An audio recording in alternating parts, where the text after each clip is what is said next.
What's going on, guys? It is your boy Thesis. Now today we've got the VX200 kit by Augvape. Now look, Augvape has had a tumultuous relationship, or I should say me and Augvape have had a tumultuous relationship. They fucked me over in the past only because I didn't like the fucking product. The battery door on that Honda looking engine shit, God, that was an ugly device. The battery door on it was fucking flawed. If it's flawed, you can't get mad at me. You're gonna get mad at me, Augvape, for some shit that you did? You sent it to me to review. I reviewed it. You asked for an opinion, I gave you one, and then said that you're not gonna send no more shit out. I feel like I was pretty fair with this device. I feel like I beat it up just enough for me to know whether or not it's durable, because honestly, it feels like shit. It's just plastic. Look at this, look at this. It's just all plastic. It's not something I would ever recommend, you know, to throw around. Maybe you want to purchase it specifically to throw around. That's not my business. And on top of that, the tank feels just as cheap. We'll get into it in the up close. With that said, my Ninja Kitties, fuck the small talk. Let's go and get up close and personal with the VX200. Welcome to Up Close and Personal with your boy Thesis. Now real quick, my Ninja Kitties, today we have got the Augvape VX200 kit. Now, Augvape in the past, for me anyway, has been a little bit hit and go or touch and miss, however the fuck you want to say it. When you purchase an Augvape kit without any experience, it's kind of one of those things where it feels like a 50-50 gamble. This kit in and of itself has been kind of in the middle. We'll go ahead and delve into that in a sec. Now, let's go ahead and check out exactly what we get in the box. It's actually pretty surprising. As per usual, we get the dual box instead of a bigger box, or instead of a bigger sleeve rather. This is the kit contents: one-piece VX200 box mod, 3-piece dual sub-ohm tank right here, which is actually kind of cool. They're disposable. It's a lot of waste if you ask me. At the same time though, we'll get into what I think about this in a moment. Bam! Original exclusive manufacturer, so on and so forth. All that kind of good stuff. I do like something they put on here that's not necessary, but I like it. This product contains nicotine, which is a highly addictive substance. A lot of reviewers and a lot of people in general have complained about this warning because this does not contain nicotine. But right here they put that caveat that says this warning only applies when the product is filled with liquid containing nicotine. That's the dumbest fucking warning I've ever heard. That's literally like putting a warning on a vehicle that says, warning, contains drunk driver, and then having a smaller warning beneath it that says this warning only applies when someone's drunk and intends to drive. That is a fucking, that's not a warning. That you could put that warning on anything. You could put a nicotine warning label on a pair of Levi's, warning this pocket contains nicotine, and then a smaller warning beneath that that says warning is only applicable when someone wearing these jeans smokes. What? That makes no sense. Open her up, we got the manual, and then the mod sits here just like that. No special box for the cable, nothing else, it's just that open cell foam like this. I dig it, it's simple, it's simplistic, I like it. At the same time, it does feel a bit cheap. As what you would expect with Augvape, you got a decent style manual. Right here's this kind of fancy style paper that looks like leather. Now looking at the manual, this one is all in English, which is kind of strange considering the fact that vaping is a worldwide phenomenon and Augvape is international. Also, with that being said, this is a pretty short manual for how in-depth this chipset actually goes, and I'm actually really impressed with the chipset in and of itself. Dual sub-ohm tank. I mentioned this with the CoilArt Lux 200 mod. If you can think of any word on the planet, why would you use the same name that so many other companies have used? We have the dual pod system, we've got the dual sub-ohm tank, we've got the dual mint by Pod Juice 55, we've got all of these different companies using so many of the same names. Again, the Lux. I can't tell you how many times Lux has been used in the vape industry. Think of a different word. You don't have to use the same buzzword that every other company's using. It's super important to be distinct and to set yourself aside from every other company. Why would you use the same fucking name? It just does not compute with me. So with that aside, let's open her up. You do get 4 colors for an option: red, blue, clear, black. And I definitely would not call this blue. This is like a teal, almost a dark teal. It's kind of pretty, but it genuinely does not match with the rest of the device. Take a look right here. This is exactly how you receive them.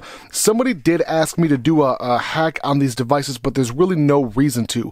There's no reason because the coil themselves are not replaceable. So I mean, once you open it up and you realize the coil is not replaceable, what the fuck is the point? This is kind of one of those situations where I wonder how they're getting this all to stick together without their using glue. If they're not using glue, and I don't think that they are, I think it's all press fit inside.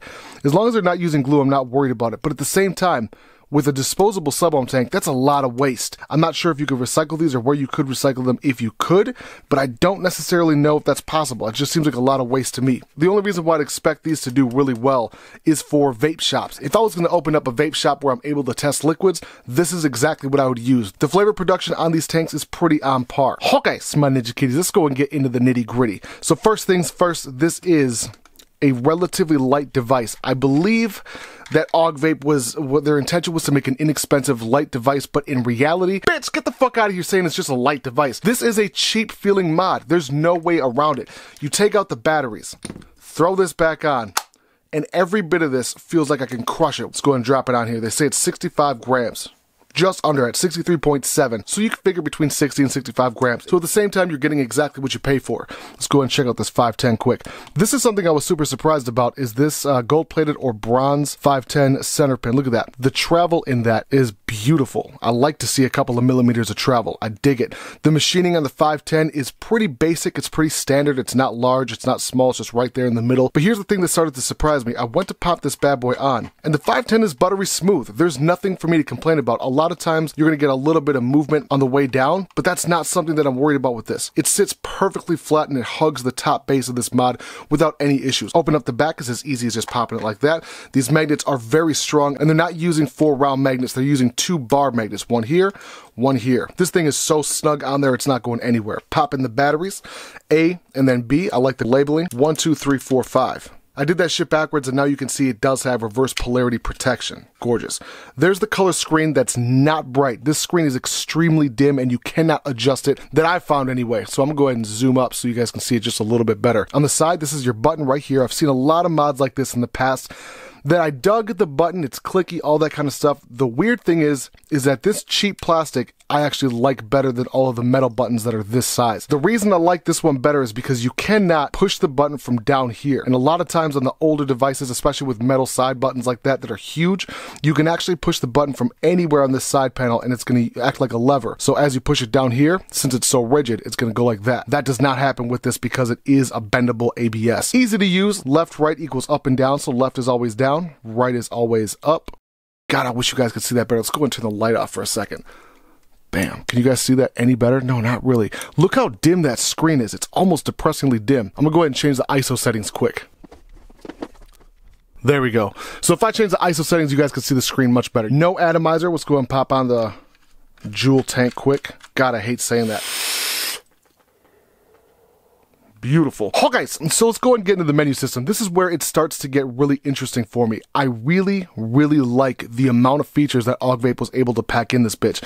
1, 2, 3 gets you directly into the menu. Variable wattage, temp control, variable voltage, which is essentially the same as wattage, bypass, settings, information, and then back. And if you do let the menu sit just for a couple of seconds, it'll go right back to the main screen. Again, let's take another hit.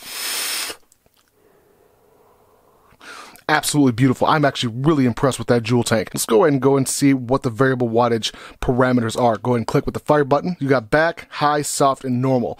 Again, I prefer to stay on high. All it's doing is adjusting the curve just a bit, so it's basically like a preheat feature without it being a preheat feature. So if you don't understand that, instead of it being at 75 watts when you're on soft, say if you hit soft, it's actually going to sit around 65 to 70, and then it's going to ramp sort of up.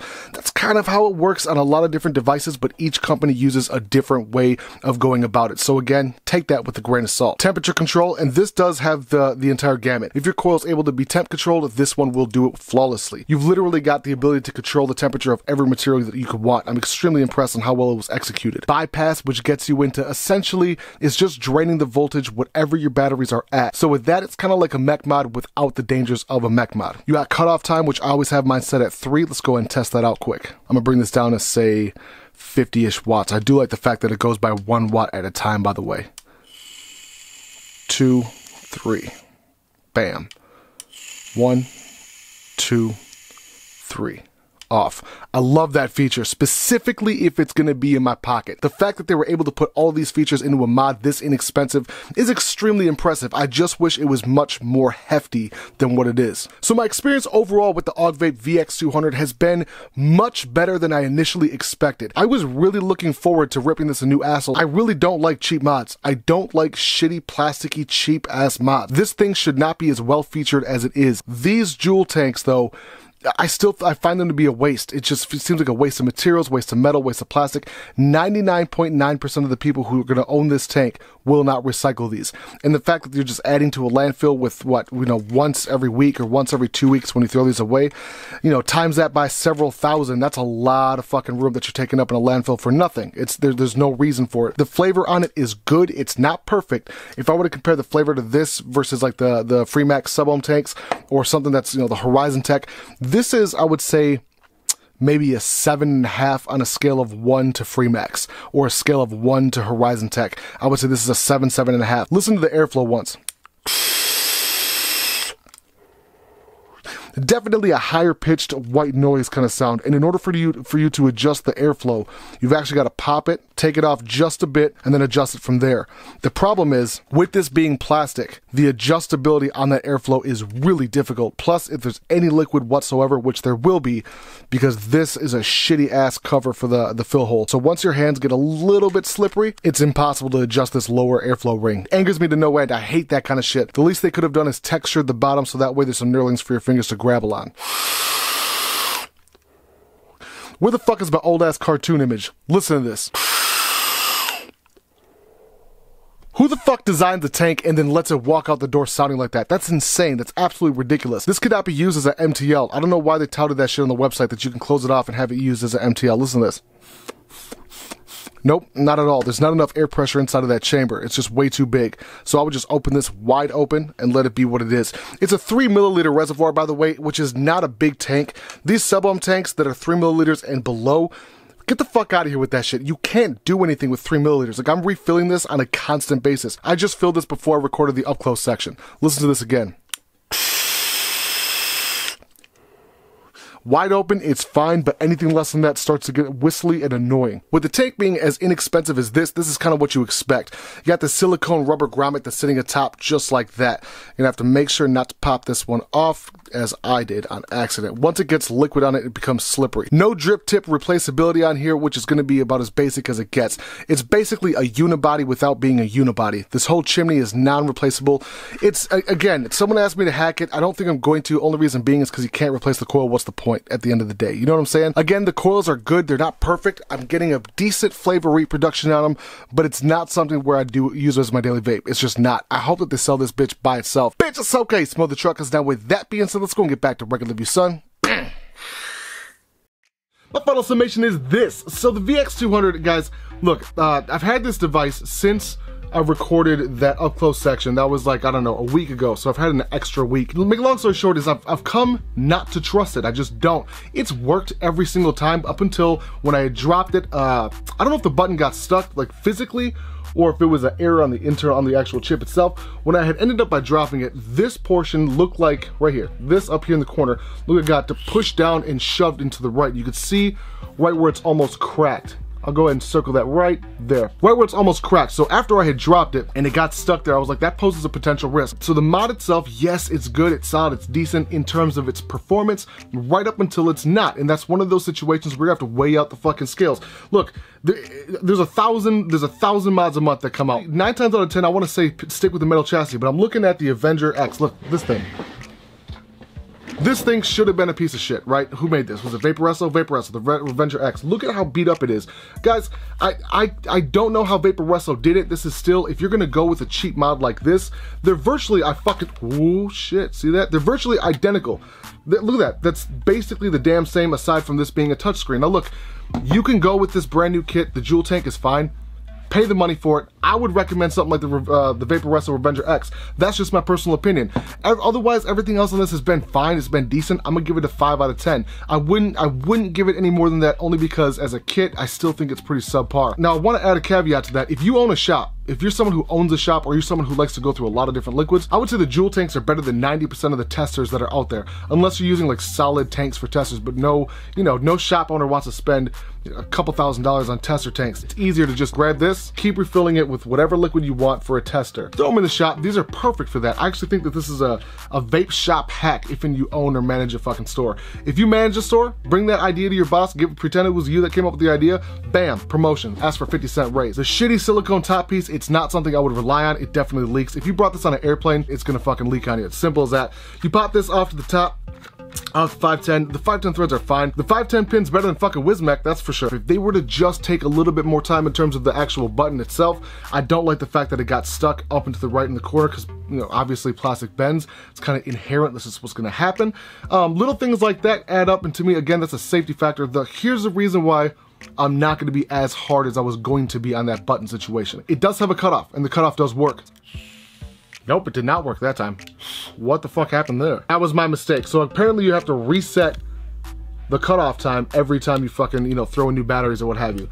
So the reason why it got saved when I had dropped it and the button got stuck was because of that cutoff time. Let's go and test that cutoff time again.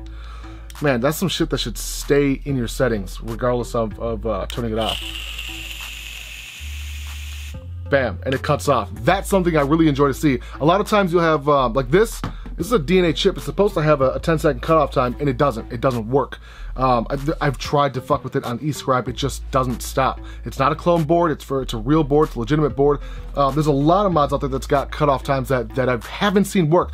This one does. So that one ended up by, you know, working out just fine. Overall, 5, maybe 5.5 on Thesis' patented figure compatibility scale. All right, guys. Now, with that being said, I want to tell y'all that I appreciate y'all for vaping with Thesis. It is your boy Thesis. I'm out.